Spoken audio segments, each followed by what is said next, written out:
শুভ জন্মদিন কিংবদন্তি বাংলাদেশ ক্রিকেটের গর্ব সাকিব আল হাসান। বাংলাদেশ ক্রিকেট ইতিহাসের যদি এক নাম সবচেয়ে উজ্জ্বল হয়ে চলে, সেই নামটি নিঃসন্দেহ সাকিব আল হাসান। তিনি 2006 সালে জিম্বাবুয়ের বিপক্ষে ওয়ানডে ম্যাচ দিয়ে আন্তর্জাতিক ক্রিকেটে পা রাখেন। 2007 সালে টেস্ট ও টি-20 অভিষেক, এক বছরেই 3 ফরম্যাটেই নিজের জায়গা পাকাপোক্ত করেন। বিশ্বসেরা অলরাউন্ডার, আইসিসি র্যাঙ্কিংয়ে একাধিকবার বিশ্বের 1 নম্বর অলরাউন্ডার ও টেস্ট, ওয়ানডে এবং টি-20তে একসাথে 3 ফরম্যাটেই শীর্ষে থাকা এক অনন্য কীর্তি গড়েন সাকিব আল হাসান। ক্রিকেট ইতিহাসে খুব কম খেলোয়াড়ই এই অর্জনটি করতে পেরেছেন। সাকিব আল হাসান তার ক্রিকেট ক্যারিয়ারে বাংলাদেশ দল সহ এবং বিশ্বের ভিন্ন ভিন্ন ফ্র্যাঞ্চাইজি লিগে অধিনায়কত্ব করেছেন এবং নেতৃত্ব দিয়েছেন।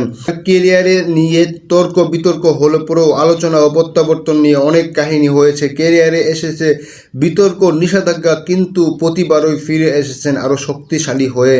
কারণ সাকিব শুধু একজন খেলোয়াড় নন, তিনি একজন ফাইটার।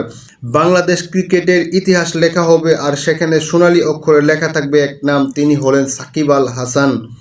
তিনি শুধু একজন অলরাউন্ডার নন, তিনি এক যুগ, এক অনুপ্রেরণা, এক কিংবদন্তি। শুভ জন্মদিন বাংলার কিংবদন্তি এবং পুরা বিশ্বের কিংবদন্তি, বাংলার গর্ব আমাদের সাকিব আল হাসান।